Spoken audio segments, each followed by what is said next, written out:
Good afternoon and welcome to Clinical Pearls. I'm Allison Jones and I'll be your host for today's show. Remember, if you'd like to join our conversation, you can type your questions or comments in the chat box and we'll get to as many of those as possible. Also, if you'd like to, please subscribe to our channel so you can stay up to date on all of our shows. Today, we'll be talking about clinical challenges due to COVID, and I will be joined by two of our physicians here, Stuart Cohen and Dr. Turner Overton. Dr. Cohen, could you introduce yourself, please? Sure. Good morning. It's great to be here today. My name is Stuart Cohen. I'm the chief of UAB Prime Care, practicing internist at UAB. Been seeing patients at Kirkland and now Whitaker Clinic for a little over 20 years. Thank you for joining us. And Dr. Overton. Yeah, hi, I'm Turner Overton from the Division of Infectious Diseases. I'm the clinic director of the UAB 1917 HIV clinic, and with the advent of the COVID pandemic here at UAB, I've been one of the lead clinicians helping take care of patients with acute COVID in the outpatient setting. Well, it's wonderful to have you both with us. I want to talk just initially about what changes you saw immediately when COVID first set in. We're, 18 months into this pandemic now. And Dr. Cohen, I wonder if you could get us started. What did you see immediately when COVID first hit? Sure. Well, I think the immediate challenge with COVID was, this was a new infectious disease that we knew very little about. We knew respiratory virus and transmitted through droplets. So where typically, we would bring patients into the clinic to evaluate them and to see how they were doing, we immediately had to flip that on its head and really try to keep patients out of the clinic, if you will, in large part for the protection of staff, but also protection of patients who may be in the waiting room. So we really turned on telehealth overnight. Now at UAB, some of the infrastructure for telehealth was already in place, although telehealth was not technology that was utilized much at all. It was used in just a few limited areas. But we were literally turned it on overnight. I would say within a week of COVID hitting, we took our typical schedule where we might see 20 patients in a day, and we were seeing 18 to 20 patients via telehealth. So that's probably the largest change. We had to. We also set up testing sites to test for COVID, as well as shortly thereafter, we then set up what's known as a respiratory clinic, and Dr. Overton really took a lead role in that. And that was a clinic where patients could be seen, evaluated by physicians, obtain basic blood work, have x-rays performed, but in a controlled setting, one where there was proper PPE, proper ventilation, and again, trying to keep those patients out of the general ambulatory clinic population. Sure. Dr. Overton, your background is in infectious disease, but what challenges were unique to COVID specifically? Well, one thing that's happening behind the scenes at all medical centers is pandemic preparedness. So we're very fortunate that our leadership, Sarah Nafziger and Rachel Lee, had the institution well prepared. Nevertheless, we had to make some rapid changes to kind of institutional policies. First and foremost was keeping our workforce healthy. So we had to change how we did allowing visitors in the facility, how we started wearing masks, hand hygiene.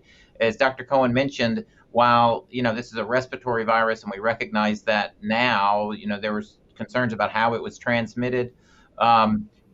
We were having 30 to 50 employees daily coming down with COVID-like symptoms. So we had to develop a strategy for testing and an algorithm how to keep them safe. And so we developed those strategies rapidly and saw our numbers decline in terms of employees. The other thing we recognized is initially in the pandemic, testing was a real limitation. And so working with our institution to divert resources to testing so we could identify people early and then also developing strategies to address isolation and prevent onward transmission. These were some big initiatives that we started early on and that were highly effective, both for our workforce as well as our patients. There's lots of anxiety about this virus because so little was known, both for the providers as well as for patients. So I think a lot of providers were spending time counseling their patients how to deal with that anxiety as well. And are there any changes that you've developed as a result of these challenges that you think are going to stay in your clinical practice? I think probably the biggest change is first of all, telehealth is likely not going away. So telehealth is a part of our practice now. During the height of the pandemic, or maybe going back Christmas time when we had maybe 80-90% of patients that we saw via telehealth, that number has decreased, but it's still an available option. But I think one thing that we've learned is the importance of masking. Not just for the prevention of COVID, but for the prevention of other respiratory viruses such as influenza and even the common cold. So I think masking is something which is likely here to stay and will become part and parcel of routine practice. And Dr. Overton, anything on your end? One of the things that we do in most of our medical facilities now is have some form of screening at the entryways, both for patients and visitors.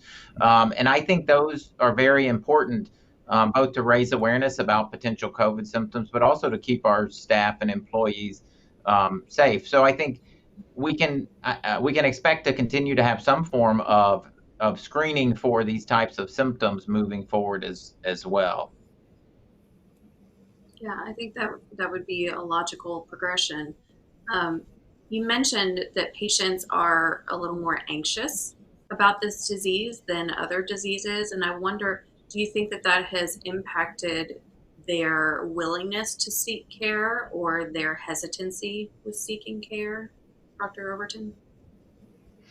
Yeah, I think so. I mean, as I mentioned, I'm the medical director of our HIV clinic, where we follow about 3,700 people living with HIV. In our clinic, we've seen a notable increase in mental health concerns among our patients, as well as increased substance use that can negatively impact their health care.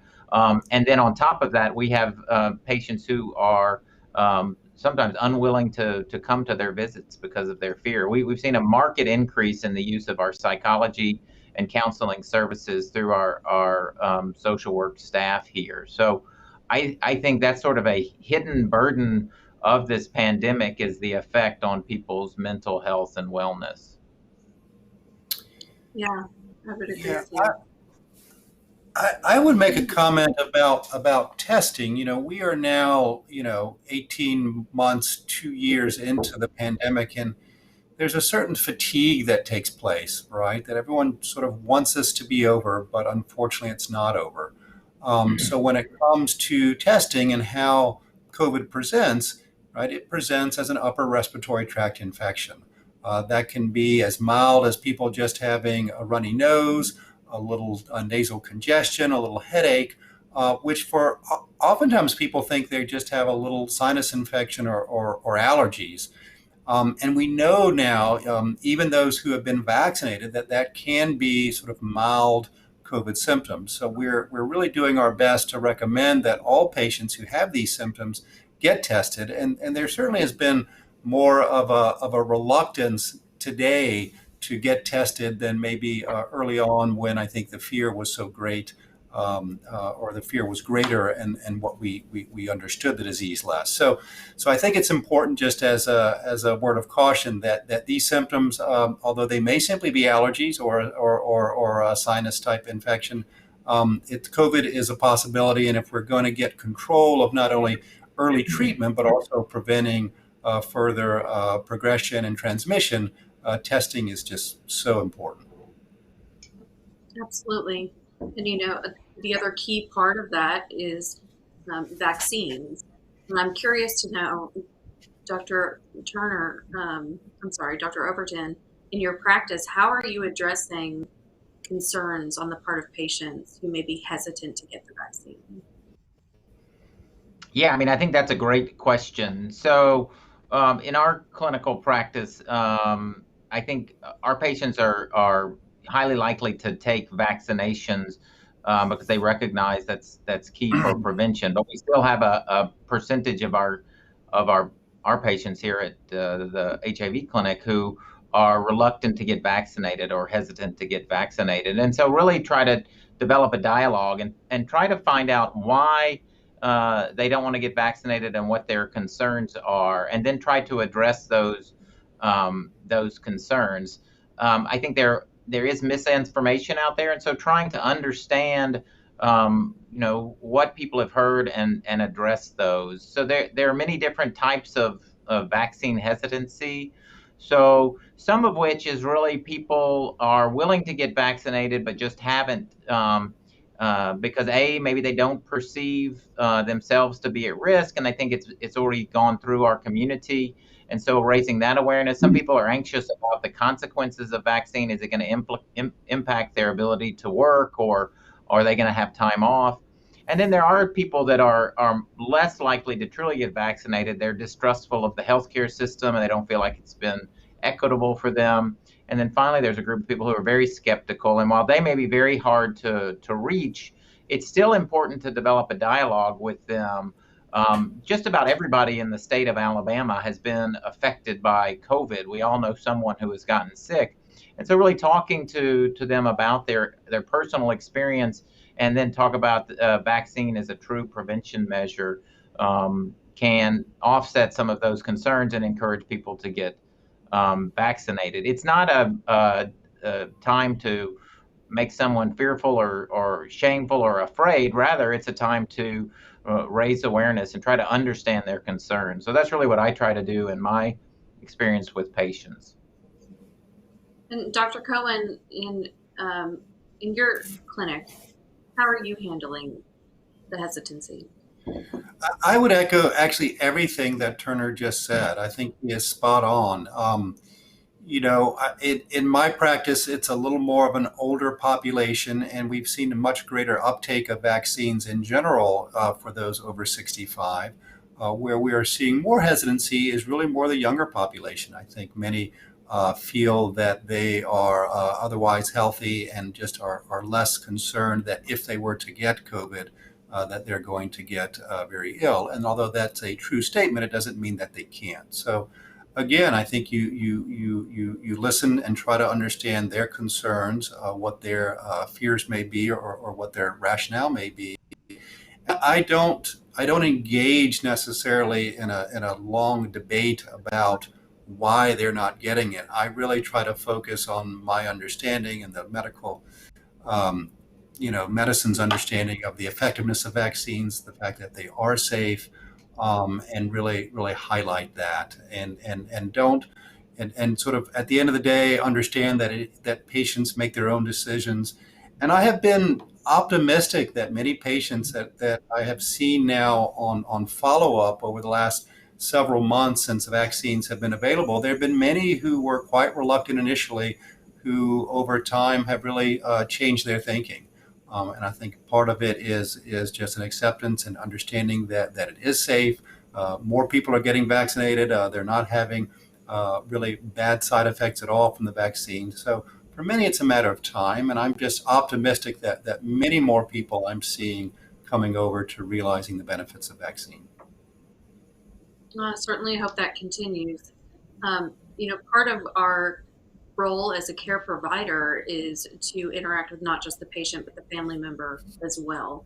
So how has COVID changed your practice and your interaction with your patients in terms of limiting visitors? Dr. Overton.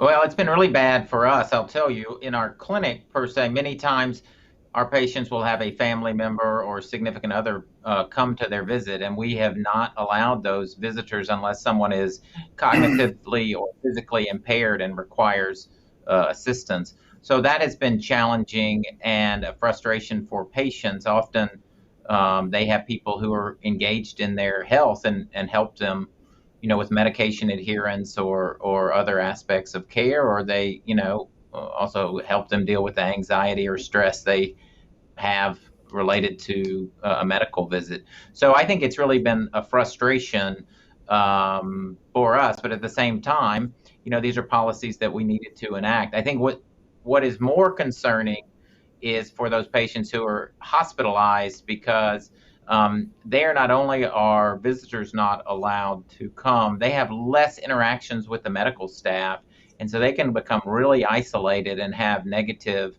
consequences. We see a lot of hospital-related delirium in patients who are isolated in our COVID ward. So that is a big challenge, and trying to overcome that is hard. We are a social being, and we benefit from social interactions. Yeah, I agree. And Dr. Cohen, you mentioned the influence of telehealth and how much that has picked up. How have you integrated telehealth with the caregivers? Well, one nice thing about when you're on a telehealth call is oftentimes it's a family affair. That you are the patient on the other side is there with family members, oftentimes with sort of younger children, adult children who are helping them sort of manage the technology. So the telehealth visits are actually better as far as interacting with other family members, and as well as you get the added benefit of actually eyes in the home, which can really be quite nice to see, and can shed light on someone's home situation. So I think telehealth has been helpful in that sense for sure. Dr. Overton, I wonder if you could talk to us about testing and what are the differences between the various types of COVID tests? Yeah, sure. I mean, the best tests are still what people will refer to as the brain biopsy, a deep NP swab. The virus replicates in the upper airways and the distal pharynx there, nasal pharynx. So that's still the best swab, and to use a PCR-based test, which actually detects the RNA of the virus. There are other tests that are available that people may be familiar with. These are antigen tests, and these are available, and they're a more rapid test because you can do an antigen test within 15 minutes. And these tests are good, particularly for symptomatic people, but if you're very early in the course of your illness or you're asymptomatic, these tests may give a false negative. And it's actually not a false negative, it's just that there's not enough of the antigen being produced yet to be measurable by these assays. In addition, there are some home tests that are antigen-based. These tests are good tests, but they may not have the same sensitivity as the PCR. The PCR-based test, it remains the best test that we have for COVID currently. If a person has an exposure to COVID, you're much better served to wait at least 3 to 5 days to get tested if you're asymptomatic, so there's enough time to identify whether that virus has been transmitted. And it's preferential to use the PCR-based test. If you're symptomatic, the antigen tests start to approach the PCR in terms of their sensitivity. And for those people who are symptomatic and are waiting for their test results, we're assuming that they are approaching this as a positive case, correct? That's right. So that's absolutely correct. If a person has symptoms, they should remain in isolation until they know the results of the test. Too often I hear that people go about their business until they get their test result, and that's the wrong approach. You should assume that you have the disease until proven otherwise. And particularly this fall, as we move into another flu season, that's very important. Last year we had a very mild flu season. We really don't know what will happen this year, but you need to make the assumption that you have COVID, unless otherwise, until you know for sure that you don't. So, we tell people that we test who are symptomatic to remain in isolation until they get the results of that test. And something that we are encountering now that we are months into this is the effect of long COVID or prolonged symptoms. And Dr. Cohen, I wonder if you could just talk briefly about what you're seeing in patients after that initial infection. Sure. So you're referring to sort of what we call post-COVID syndrome. Other terms that have been used is long COVID, long haulers. And this is really an evolving area. It's felt that the acute symptoms of COVID typically last 4 to up to 6 weeks. And then there's a period between 4 to 12 weeks where we have ongoing symptomatic COVID. And then post COVID, at least in some of the initial studies, was defined as ongoing COVID symptoms beyond 12 weeks after the start of the illness. Important to say that one has ongoing symptoms not explained by some other diagnosis. Some of the newer diagnoses for post-COVID is actually limiting that, maybe more to patients are having symptoms beyond 6 weeks. But nonetheless, I think that the notion is the same, which is that there are many patients that have ongoing symptoms that they relate to COVID after the acute infectious period is over. We don't know exactly the number of patients who develop long COVID. When you look at the literature, there's a huge sort of variability as to how many people who have COVID develop post-COVID symptoms. I think most would agree that the number is somewhere in the range of 15 to 30%. So maybe a quarter of individuals can expect to have ongoing COVID symptoms. And they can be a little different from the typical acute symptoms, where the acute symptoms are frequently primarily upper respiratory tract, fever, cough, sort of flu-like illness with maybe some muscle aches, also with the loss of sense and smell. Some of the post-COVID symptoms, what I'm seeing in my clinic that's most troubling to folks oftentimes is the ongoing persistent fatigue. Oftentimes, breathing issues, cough, shortness of breath can be present. But the psychological or cognitive symptoms are really are real.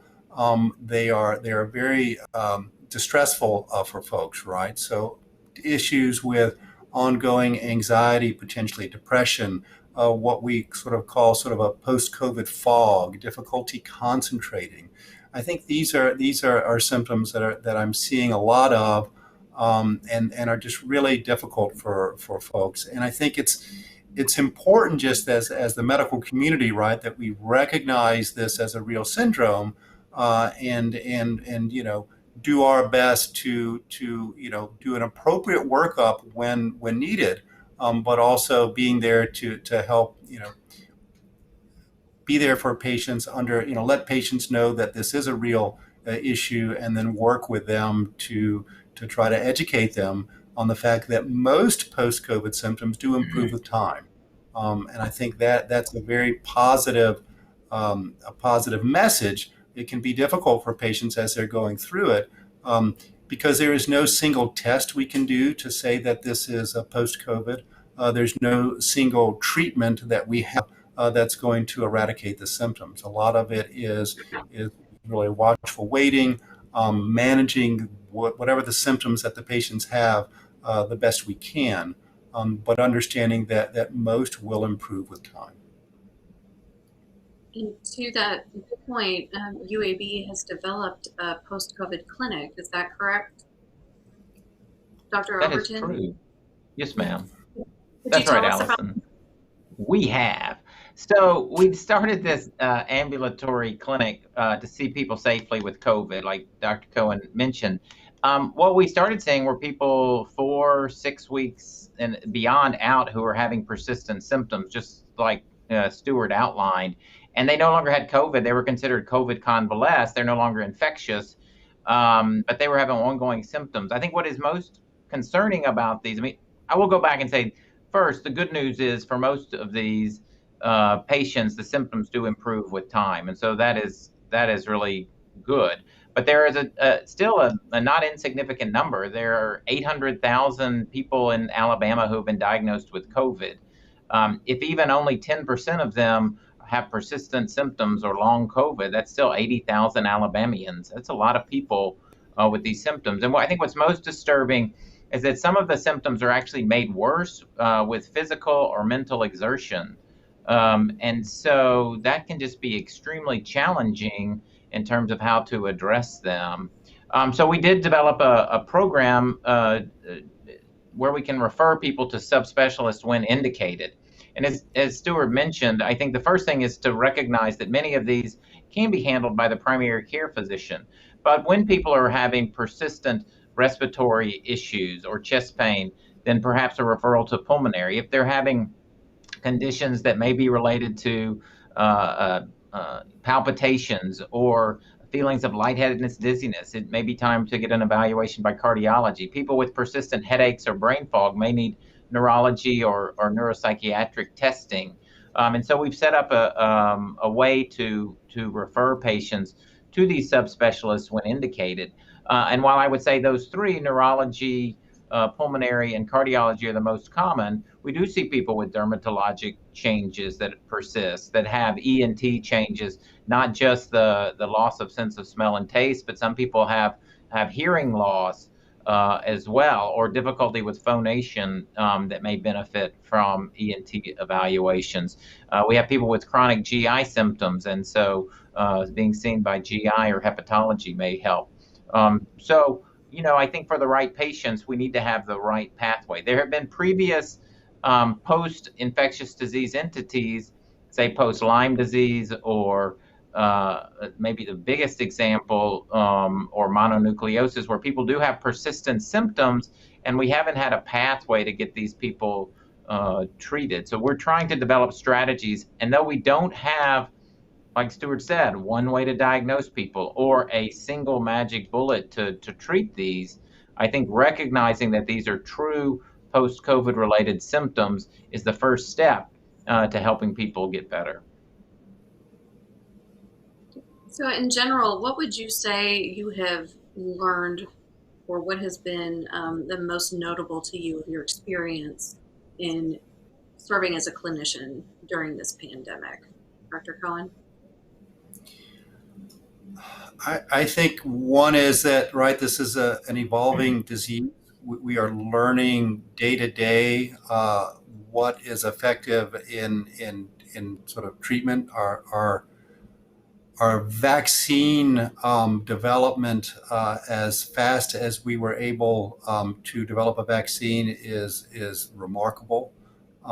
So I think, as well as what I'm seeing daily, is just sort of how in the world of sort of post-COVID, just everyone's symptoms are so different. There is not a universal approach to this, and I think one has to listen carefully to the patients and really sort of individualize the approach to each patient who is presenting, certainly with sort of post-COVID symptoms.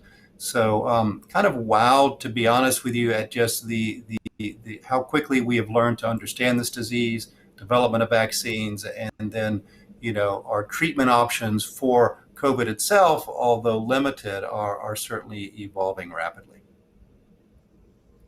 Yeah, I share that sentiment. I've been very intrigued by all of this as well. Dr. Overton, anything that comes to mind for you? I think it just reinforces the issues. We need to listen to our patients. Early on in the pandemic, we talk about post-COVID. Many of the symptoms people were complaining about were dismissed by providers, and there were groups, networks on social media that started up, and really recognizing they were having similar kind of manifestations. So I think it is important. It's just raised to me how important it is to take time to listen to your patient and hear what she or he has to say about his ongoing symptoms, and not just dismiss them.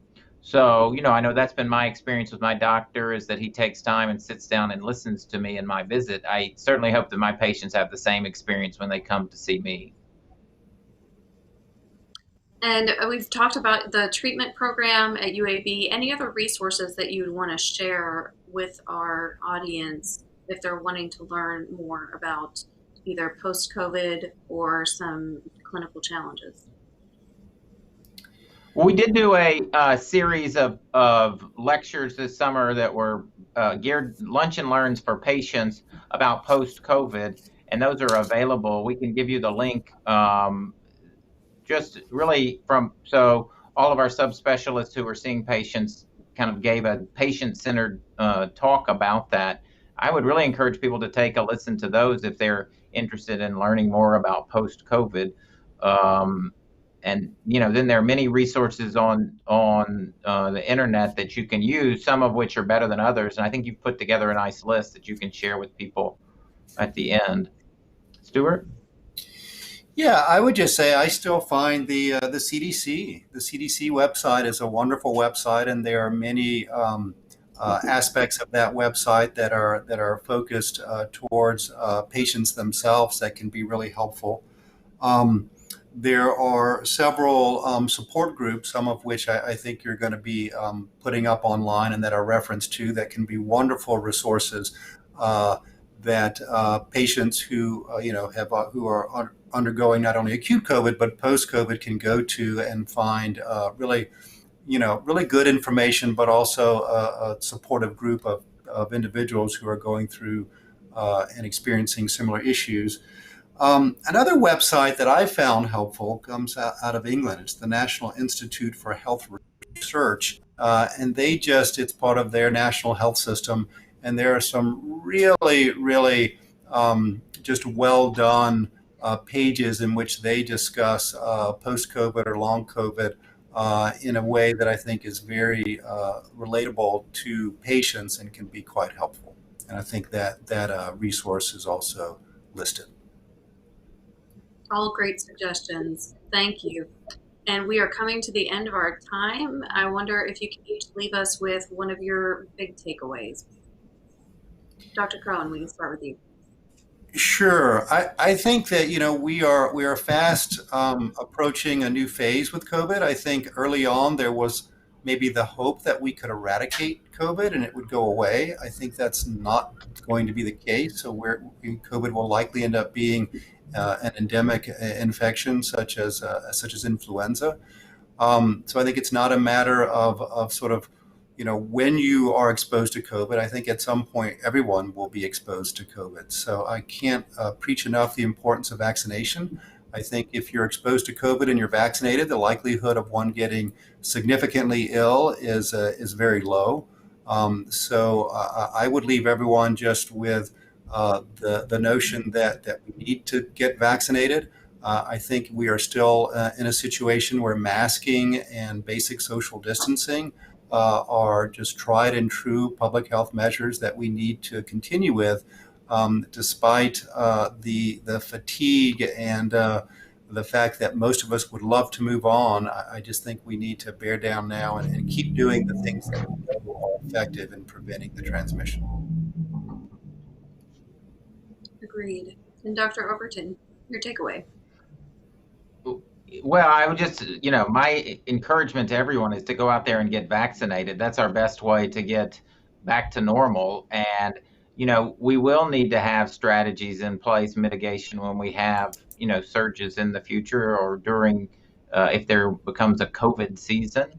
And we'll address those. But, we need to recognize there are ways that we eliminated smallpox and polio from this country through vaccination. We should take the same approach to try to eliminate COVID.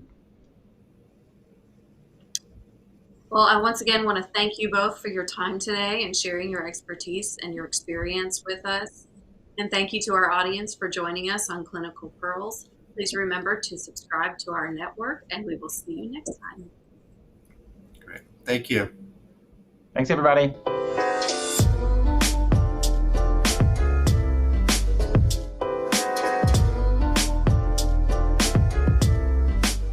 If you liked this video, please remember to like and subscribe, and click the bell icon to get instant notifications when we release new videos. Thanks for watching.